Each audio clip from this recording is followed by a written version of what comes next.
My name is Bertie Ahern and you're listening to the Ireland Podcast. Hello, welcome to the Ireland Podcast. This is Fender Jackson. The time is 9:04 on Wednesday the 29th of July 2026. I am in Gleann Cholm Cille, in Gundy, Donegal, and I am with this person.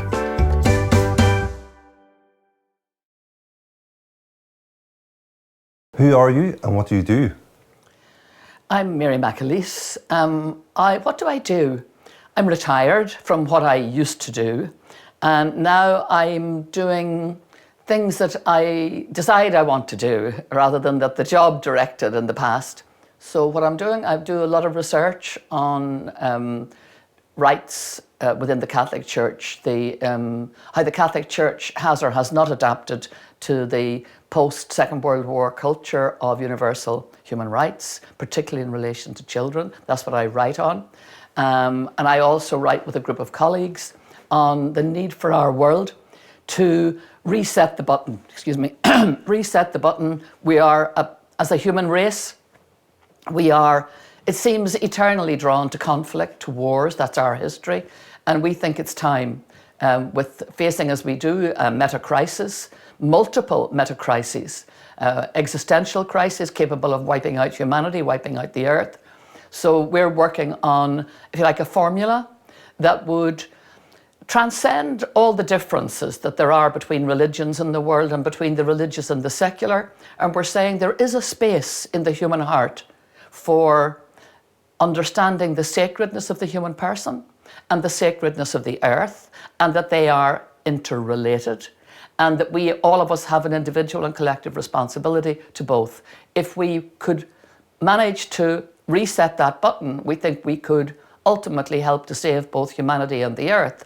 So that's the kind of area I work on. I also work in other ways. I mean, I'm a chancellor in Trinity College, which is wonderful. My old stomping ground. That's where I first became an academic in the 70s, and that's lovely. And I'm also chairing, independent chair of a body that was set up by the three Gaelic games associations, Camogie Ladies Gaelic Football and the GAA, to integrate. So I'm chairing that while the three bodies, if you like, forge a pathway to their integration, which I think will be a great advance on where we are now. You sound busy. Yeah, I'm busy. Yes. Yeah. And we'll get on to why we're here in Donegal and Oideas Gael later in the interview.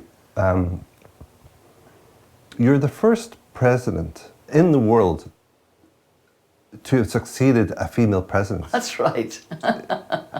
Isn't that right? Yes, I succeeded Mary Robinson. Yeah, she was elected in 1990. Yeah. And then I was elected in 1997. And it's hilarious because I also, when I went to work in Trinity in 1975, I also took her job there. She had moved on and I took her job there. So yes, that was kind of funny. Yeah. I wasn't in Ireland at that time, excuse me, whenever you were elected. And I feel that I was very much out of the loop. So can you explain the significance of somebody from the north being elected as a president for Ireland? Yes, because quite apart from the fact that I was the only time in history that a woman has succeeded a woman in a presidency, probably more important in many ways, was the fact that I was the first person from Northern Ireland to be elected as president of the Republic. More than that, I did not have a vote in my own election. Yeah. Because, of course, I was living and working in Northern Ireland. I was working in the Queen's University of Belfast, where I was Pro-Vice Chancellor.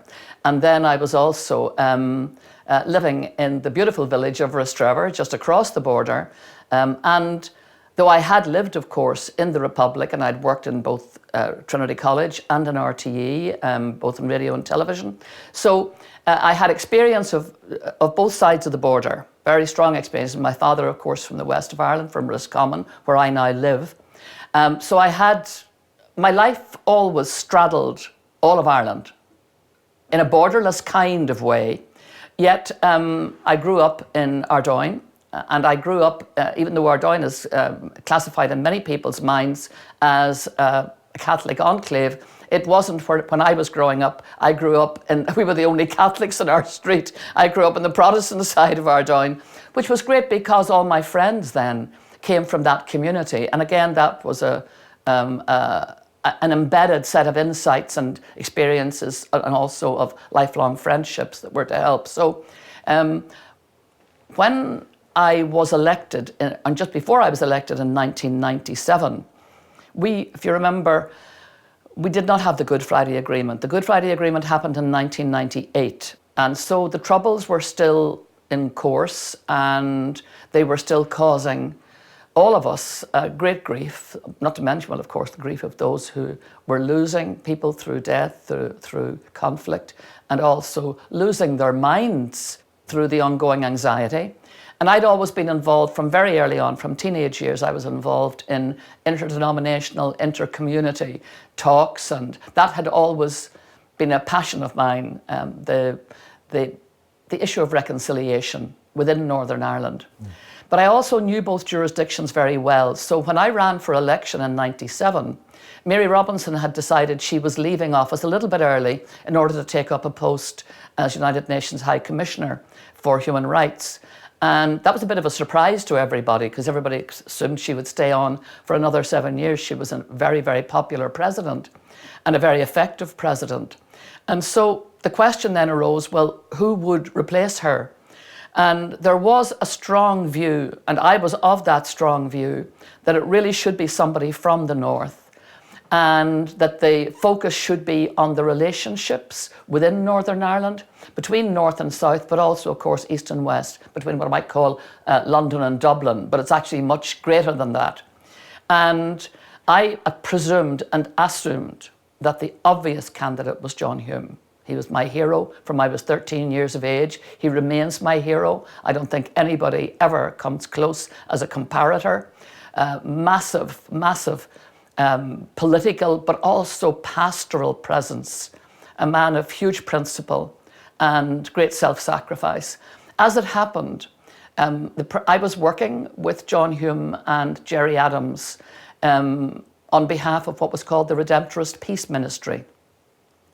This was organised through a Catholic Church religious congregation, and it was designed to try and end, obviously to end the Troubles, but to start with the basics and to try and get Sinn Féin to persuade the IRA to go on ceasefire and to see politics as the way forward, not violence. How would you do that? Well, Father Alec Reid, a great friend of mine and the man who really initiated the peace process, he saw from his visits to the prisons that the IRA were getting tired. That generation had been in maybe 2 decades in prison or more. They didn't want the same for their children. They felt that perhaps they hadn't lost the war, but they hadn't won it. The British hadn't lost it, but they hadn't won it. So catch-22, what do? You need something to interrupt that narrative, to change it. And Father Alec, Father Alex came up with the idea of getting Gerry Adams in the same room as John Hume, so that John Hume could explain to Gerry Adams the thinking that he had developed and analysed and distilled since the early 1960s. So myself and the then chairman of the Irish News, a man called Jim Fitzpatrick, a wonderful man, we were asked by the Redemptorist, by Father Alec, to sit in on those talks. We didn't take part in them as such. The talks were between Gerry Adams and John Hume. But our job was to observe, to see what was happening, to monitor how far they were going, what direction they were going, but importantly, to take the message out to a very, very cynical press and a very cynical public that this actually was good work, that it was the kind of work that could deliver peace. So that was our job. And so I was deeply involved in that. When, over the summer of 97, as Mary Robinson decided that she was not going to run, Father Alex then said to me, "You have to." And I said, "You've got to go and check with John Hume first," because my view was it was his for the taking. But John came back and said no. that he would not be running because he had still too much work to do to try and bring the Good Friday Agreement about. So he sacrificed himself, really, in order that I could walk that path. And talk to me about how that path was laid out and what type of resistance was along the way. I'm thinking about the gender issue of, you succeeding another female. So I'm guessing there would have been some resistance there. I didn't find that, funnily enough. Right, okay. I didn't find any resistance. There might have been some resistance to me as a northerner, but I didn't even find that. So that's my second barrier category in my head. So what was there for you? The interesting thing for me was, in a sense, how easy it was once I had decided two things. Yes, I would stand for election, but only if I could get the Fianna Fáil nomination. I had been previously a member of Fianna Fáil and indeed the SDLP, but at that stage in my life I wasn't a member of any political party. And so I approached Fianna Fáil, or at least others approached Fianna Fáil on my behalf. Excuse me. And I was given the opportunity. There were two other candidates from within the then stable of Fianna Fáil ministers, very effective ministers, and I think particularly of Albert Reynolds, who really was quite crucial to the peace process. But their problem at that time was that the government was, it was a coalition government. If any one of their current members stood for the presidency and was elected, it would have caused a by-election. They could not be sure they would win the by-election. Governments in situ generally are on a hiding to nothing in by-elections. And they were worried because that's how tight the numbers were. And so they were reluctant to let one of their current members stand. So I got the opportunity to present my case to the parliamentary committee, or all of the members of the parliamentary body within Fianna Fáil. And it was they, in a secret ballot, who chose me. And that was it then. To be honest, once I had that, the small partner in government, or the smaller partner, was the Progressive Democrats. They then said that they would back me. So now I had the entire government parties. Really, it was mine to lose. So if gender or my being a northerner had got in the way, in any serious way, I would have lost that election. But clearly it didn't. There were 5 candidates. We all had the equal opportunity of presenting ourselves, who we were as people, what our values, principles, ethics, and our fadhradh, our long-term vision was. And I think people were captivated by the fact that I was from Northern Ireland, that I knew intimately the politics of the republics, because of course I had been a current affairs journalist in the Republic, that I knew Northern Ireland very well. And we were in a moment when that was of the utmost significance, because I was elected in November of 97, and in April of 98, we got the Good Friday Agreement. So this was a moment of pulling together a lot of very small threads in the hope of tying them into a peace process. And I think people thought that I looked like I knew what I was talking about when I said that my role would be to build bridges. And those bridges would be essentially the ones that we had not invested adequately in on the island, particularly North-South relations, particularly relationships with unionism, and I was very, very friendly with many well-known unionist politicians, who incidentally gave me great backing, because there was an allegation at one point during the course of the debate, rather mischievously, someone suggested that I was a supporter of Sinn Féin, which I wasn't. Deriving from the fact that I was meeting Gerry Adams, but with John Hume, of course. But they spliced the story, as it were. And the very first person to speak up in my defence and say, this story is a nonsense. I know this woman a long time. She is no Sinn Féiner. And that was John Taylor. Oh, brilliant. Yeah. Also Unionist Party. Correct. And that, I think, impressed people, that someone of his stature because he's not known to be, the happiest man in the company of Irish Republicans or Nationalists. But I had worked with him in setting up a small campus in Armagh, and he knew me. He knew me, and he'd also probably observed me over the years, and the involvement that I had both in the Queen's University of Belfast and, of course, in interdenominational talks. The churches had organised interdenominational talks for years.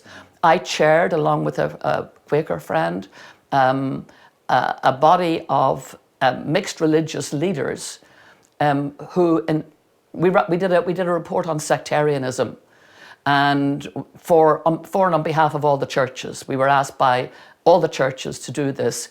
It didn't reflect well on any of them, and we hawked that report from parish hall to parish hall all around Northern Ireland, and of course then created quite a bit of debate around the nature of sectarianism, the nature of religious experience, and the failure, essentially, of Christians to love one another, in a nutshell. And so that was all, if you like, in the ether of who I was as a person. And I think the people who voted for me, and I was very fortunate that I got a pretty overwhelming vote, I think they could see that the future needed someone who was both a competent and a confident bridge builder, and who had a track record, which I did. I'm interested in how you were roped into the peace process. Who gave you, for want of a better word, the orders? I don't understand the word orders. Yeah, it's a bad word. So, direction. Who gave you direction? Okay, Mary, we'd like you to do this. Or even just encouraging you to think in a certain way, to get involved, to bring people closer to agreements. While in office or before? Either. Well, the very simple thing... Particularly after you get elected, though. Well, nobody ordered me after I got it. I mean, I was the boss. Yeah. And I've always been the boss. Yeah. Well, there must have been conversations to use your influence. Building bridges was my idea, my focus, my purpose, my passion and vocation in life, my mission. When I became president, and that was what I presented to the people. And so I remained utterly focused on that for 14 years, right to the very end, when we had the culmination of that was the visit of Her Majesty the Queen to Ireland for the first time in her life. She'd never been south of the border. And that was a way of showing just how far we had all moved, just how far we had all come through the peace process. But before I ever got involved in politics, I was born and reared in Ardoyne and lived in the Protestant side of Ardoyne, grew up there. So I knew about, if you like, the respective vanities of all those constituencies. And on a Sunday in my wee street, which was only about 50 houses, the Catholics, which were two of two families, we went to one chapel down the road. The others went to First Presbyterian, Second Presbyterian, Methodist, Gospel Hall, Church of Ireland, scattered in all directions, and some didn't go anywhere, which was always an amazing thing to us, because of course in those days everybody on the Catholic side went to Mass on a Sunday. So I grew up knowing that, and of course I also came from a background where my great-grandfather was a Presbyterian who had married into the Catholic Church, married my great-grandmother, great-great-grandmother Isabella, and had become a Catholic, and had a big family, 13 of them, and had suffered so egregiously living in outside Dramara in County Down. His own family were not happy, obviously. They were signatories, of the Ulster Covenant. And so I had that background as well. And yet I loved them all, But out of that, my great-great-grandmother, my great-grandmother was one of 13 children. 12 of them ended up emigrating. And it was their own father, who had been Presbyterian, said to them, "Get out of here. Just go somewhere where you can have a life away from all this religious bigotry." So they did. They nearly all went to Canada, some to Boston, most of them to Canada, to Nova Scotia, where I have hundreds of relations now, thanks to them. So in that mix, I think nobody ever ordered me to do anything, but I think I did feel very strongly, and still to this day feel very strongly, the great commandment to love one another and to try to make that alive and real in whatever way I can in my life. Now, that might sound precious and daft and dopey to a new generation, but honestly, I mean, I've spent most of my life contemplating that great commandment, born into a Catholic family, baptized into the Catholic Church, instantly captured at baptism as a baby for life by the Church, and in a sense rebelling against the idea of forced religion and being forced to believe and having to obey the teachings of the magisterium, many of which I disagree with. But when I just take a step back, as I often do, and go into a kind of a thinking and retreat and look at the various religions in the world and what they offer to the world, and many of them offer a lot, but I see in the Christian message, the message from this one man 2,000 years ago, this great commandment to love one another, I see something really quite powerful and distinctive that, if it was able to truly work, would be transformative of our human experience. We would actually learn to love each other, learn to love the earth, embrace them, be responsible, act responsibly, act well towards one another. Now, we're far off it, God knows. But so if you're asked, where do my orders come from? That's where it comes from. Okay. I had visions in my head that maybe there was word coming through the British government or the Irish government to just use your influence. Maybe we could do this. You're joking. Why do you say that? Are you absolutely joking? No. No. Oh, well, no. Why do you say that? Because that is not the role of a president in Ireland is very, very clear. On the one hand, it's a limited role, but it is a role with a fair degree of autonomy. And what you don't do is you don't take orders from anybody. Well, I was more thinking about the influence that you could have. Yeah, well, influence, yes, but I mean, I could see myself where the influence needed to be. Yeah. And I think the British government and the Irish governments both were very pleased with the kind of work that I was doing. They mightn't always at the very beginning have fully understood it.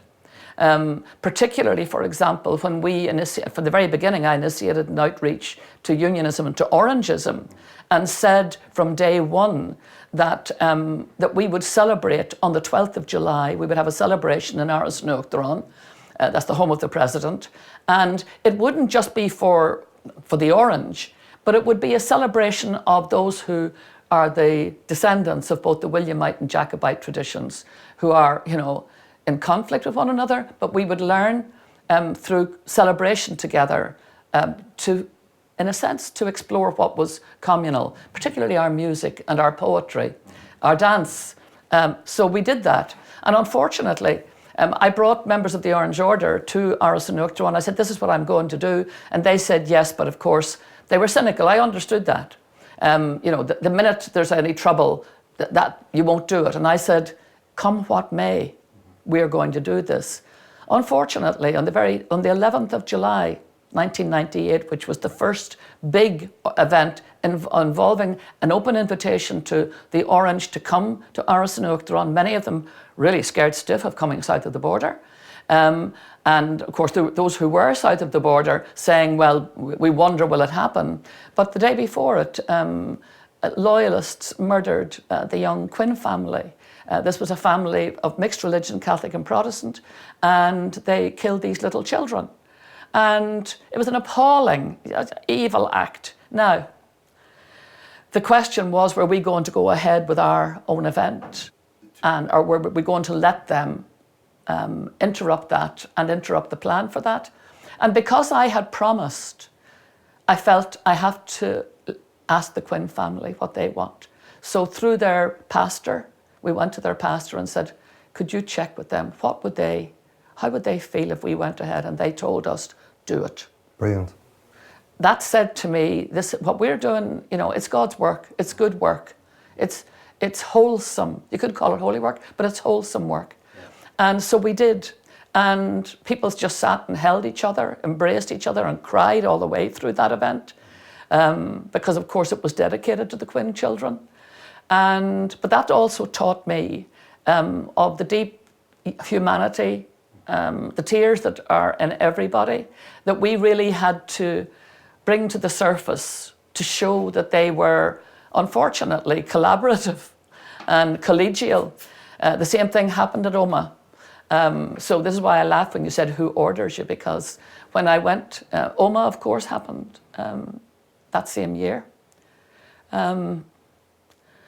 August, we had the Good Friday Agreement in April, and we had the referendum supporting it in May.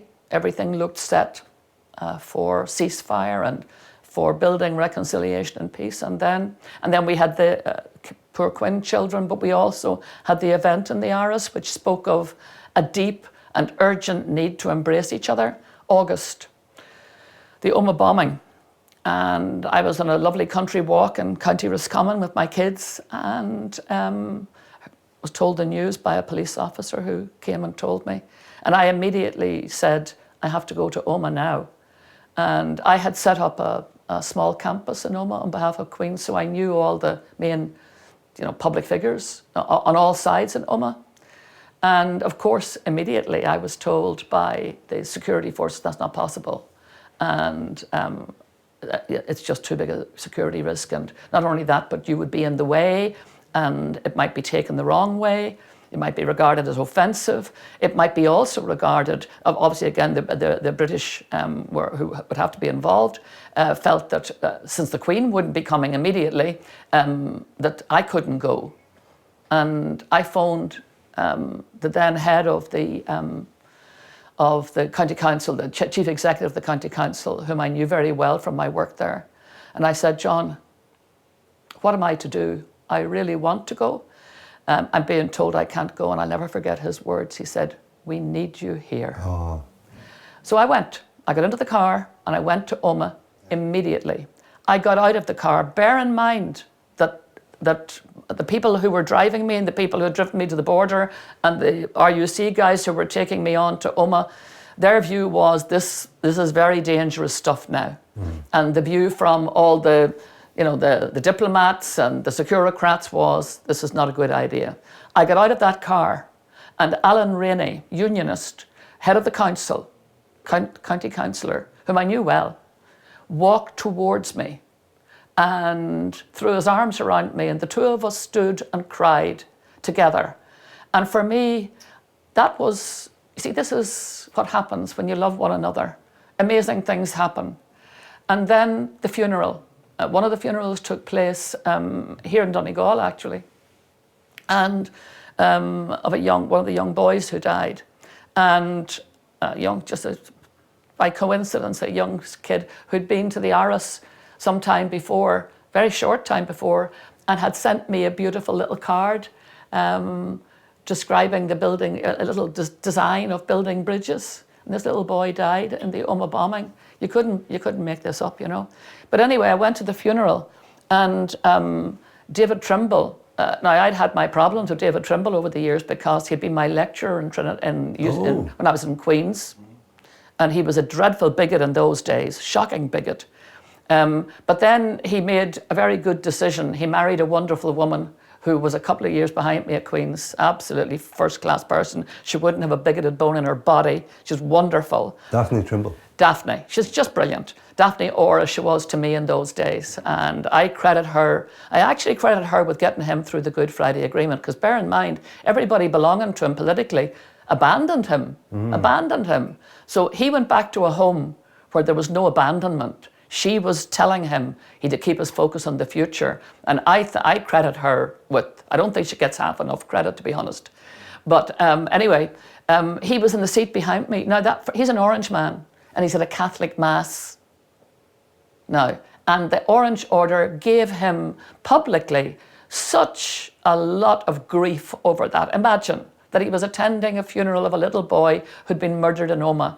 Anyway, he was sitting beside me. Now, I say we'd had our difficulties over the years. He wouldn't have been a great supporter of mine, to put it mildly.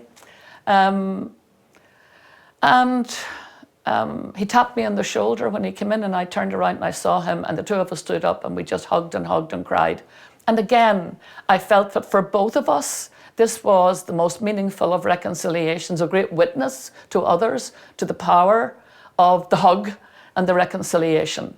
And so that for me, see, that's what impels me. It still does. My husband, of course, he is from East Belfast. We both lost our homes. We were put out of our homes by Loyalists very violently, and his mummy never recovered. God rest her dear soul. But he was from a place where, as he would say, if he was to go down the street at 8 or 9 years of age, if his mummy sent him down to buy a pot of jam, he couldn't be sure that he would come home alive. That was the kind of horrible place it was. I wasn't so bad actually where I was, in fairness now. But he lived among really very bitter Loyalists. But he decided to befriend them. And so he started with, of course, not the connivance of me, but with the support of me, and very importantly, with the support of government. See, we never did anything without saying to government, here's what we're doing. Now, if you want to object, that's fine, because you asked me who ordered me. Nobody ever ordered me. But if the government had said to me, actually, I don't think you should do that, or we wish you wouldn't do that, I would have to think about that very long and hard before I would decide to do it. But with the Loyalists, we knew that this could be difficult because at that time they weren't on ceasefire, and they had to be helped to get on to ceasefire. And so we had very long discussions with Bertie Ahern, who was one of the most pragmatic politicians and also one of the most visionary politicians on the island. And we wouldn't have the Good Friday Agreement also without him and his great relationship with Tony Blair, of course. So we talked it through with him, and his view was, try it. We can't lose, you know. Just, it's important that we have lines of communication. British government isn't talking to them, allegedly. You never know about these things, you know. There's always back doors and back channels. But he said, we probably need these healthy channels. And so over the years, Martin built those relationships, and they've proved to be very effective, incredibly effective. I mean, they've saved lives. He's been able, you know, when the IRA, unfortunately, the so-called new IRA, whoever they are, after the Good Friday Agreement, continued certain awful evil activities, killing prison officer, police officer, army officer. Any one of those could have provoked Loyalists back into retaliatory violence, which would have meant breakdown of the peace process. And Martin would sit on the phone for 24 hours, pleading with them, don't do this, please don't do this. British government would ring Martin and say to him, can you do anything? We can't get involved, but can you do something? So much so that, I mean, we've had, you know, chief constables and senior British ministers say how important Martin's work was, and still is.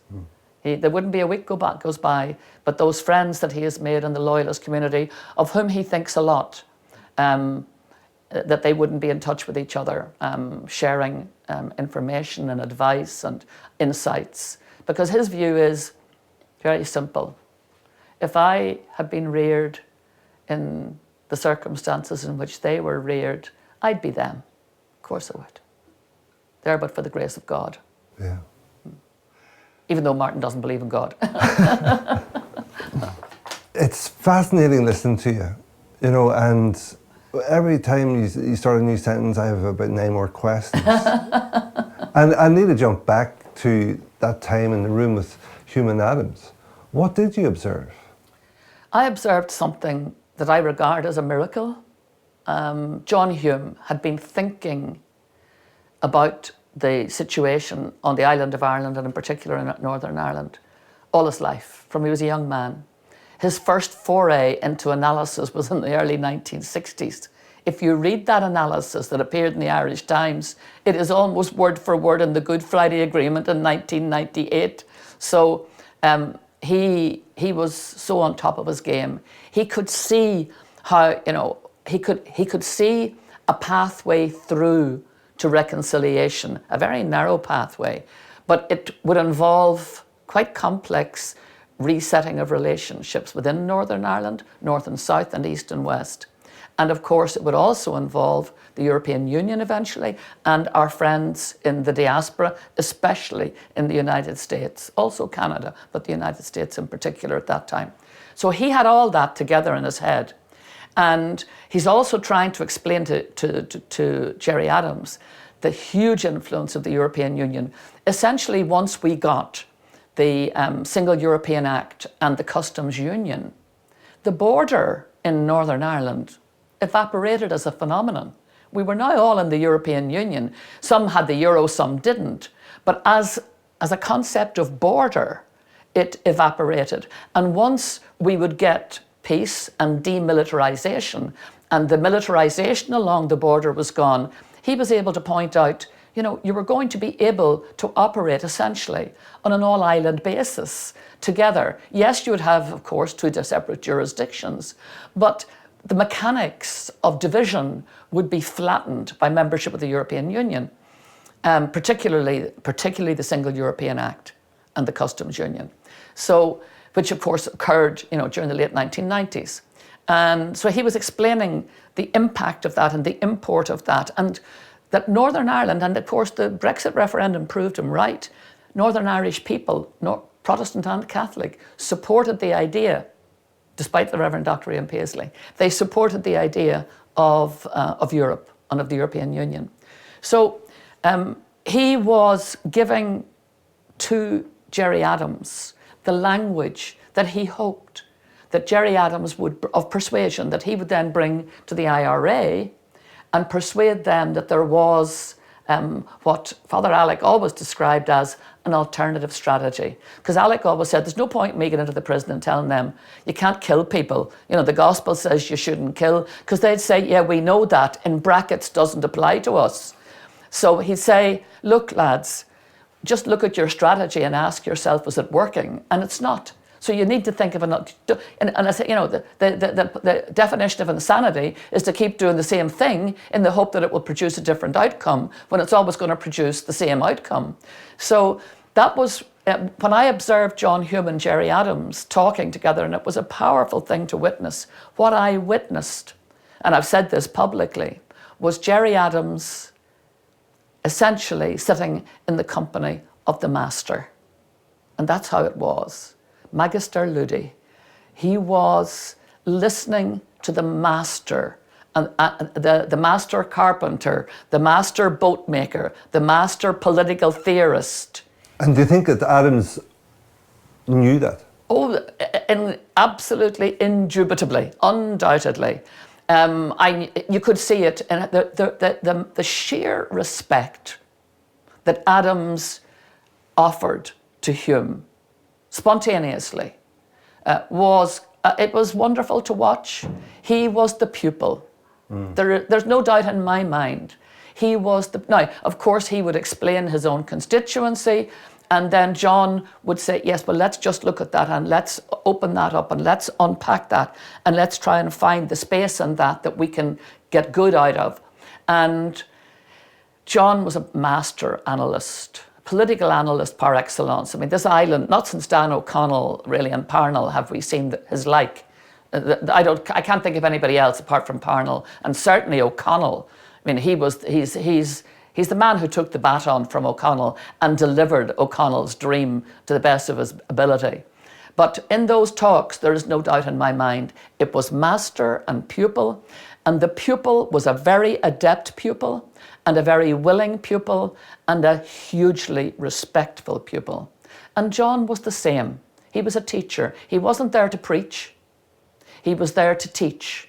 And he was there to share this extravagantly brilliant analysis that he had devised over 30 years and to generously hand it to somebody else. Because out in the SDLP, there were members of his own party who were hugely against what he was doing because of the damage it would do to the SDLP. But you see, for John, the SDLP was only a means to an end to reconciliation. It was never going to be an end in itself. The Sunday Independent kept up a dreadful campaign against John that cost him, I believe, his health. His health. I've no doubt about that. And of course they have, Because he was talking to Adams. Yeah, of course, because he was talking to Adams. And because they had no vision and no values that I could see. But they kept up a dreadful campaign of vitriol against him, bitter vitriol against him. And he was human, He was human. It hurt him. And then it also infected people around him who were wondering, is he doing the right thing? John was a leader, and he had pushed out into the deep. And what he was saying was, follow me, you will not drown. But everybody's standing on, behind him going, we're going to drown, we're not following you. And he's saying, to quote Seamus Heaney, that there is a further shore. We can reach it from here. But you needed someone of his intense belief and ability to push to that further shore. He also realized, of course, that he'd be dead and gone before the further shore was reached. He knew that. He had that. He knew that. He knew that his life would be short, because all our lives are short, and that he'd have, just like Dan O'Connell, regarded himself as a failure when he died, but the baton was still waiting to be lifted. And John wanted to be sure that that baton had been handed on to others, like Gerry Adams, who would then bring the IRA in from the cold, which he did. And he was absolutely crucial to the peace process, utterly crucial. And bringing Sinn Féin then, not just into the peace process, but imagine into government eventually. And you see, there were people who looked at that and thought, this is desperate, this is dreadful. And there were others who looked at that and said, aren't they better in government than out? Aren't they better there than proclaiming violence? So I was privileged to be there. I still reflect on those days and think, what an immense privilege. Yeah, a window into the time machine, that's fascinating. There's so many other things I wanted to ask you about.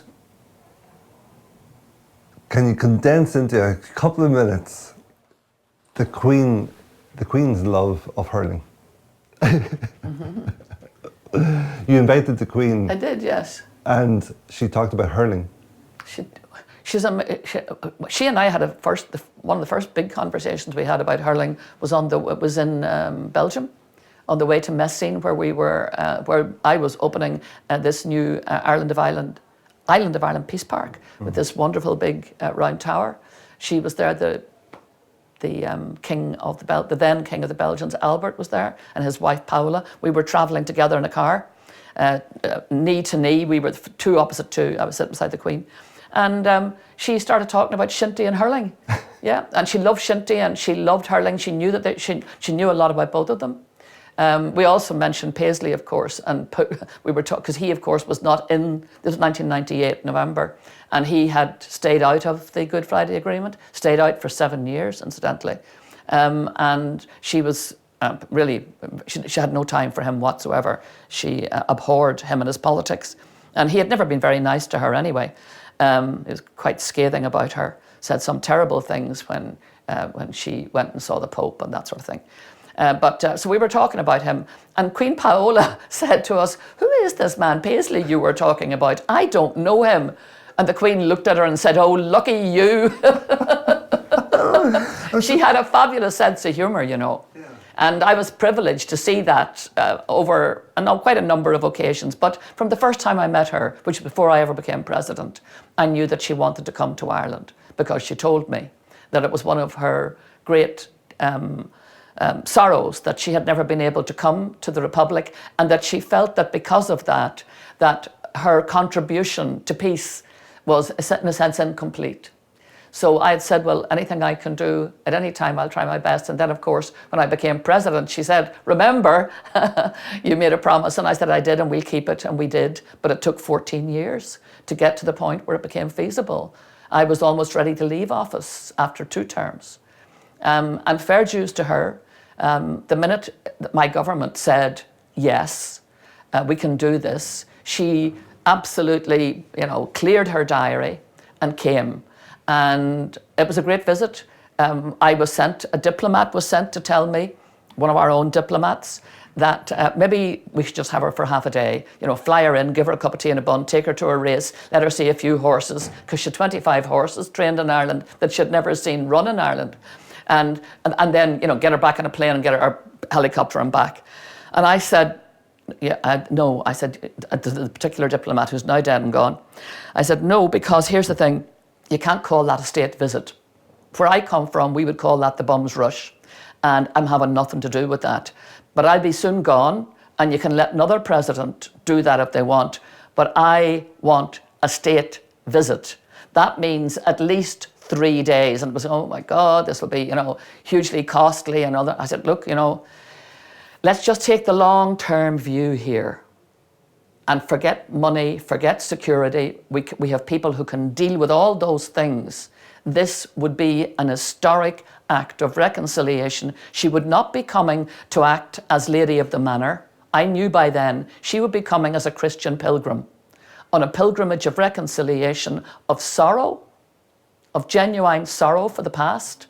So I said, we have to believe in that, and I believe in it, and I believe her. So that's what she did. And of course, it ended up being a 4-day visit then. And the 4 days were fabulous. And at the very end of it, I had a letter from an old Republican that just summed it all up. She said, I'm 90 years old, I'm a Republican, I've no time for monarchs, and I thought you were wrong to invite the monarch next door. But I watched it on television, she said, and for 4 days, she said, I thought I would just watch the first 5 minutes, but I watched the whole 4 days. And when she left from Cork to return home, I said to myself, this visit was choreographed by the angels. And I said, if you only knew the people who choreographed it, you wouldn't have said that. But actually, the Lord works in mysterious ways. Doesn't he just? Yes. Right.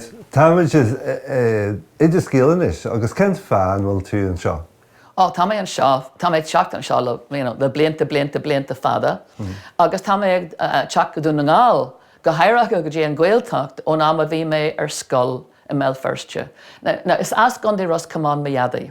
Agus nor a bhí sé óg, bhí sé agus ag dul ar scoil, bhí sé an scoil in a ró sé ag an am sin, bhí sé scoil lán Gaeilge a bhí an.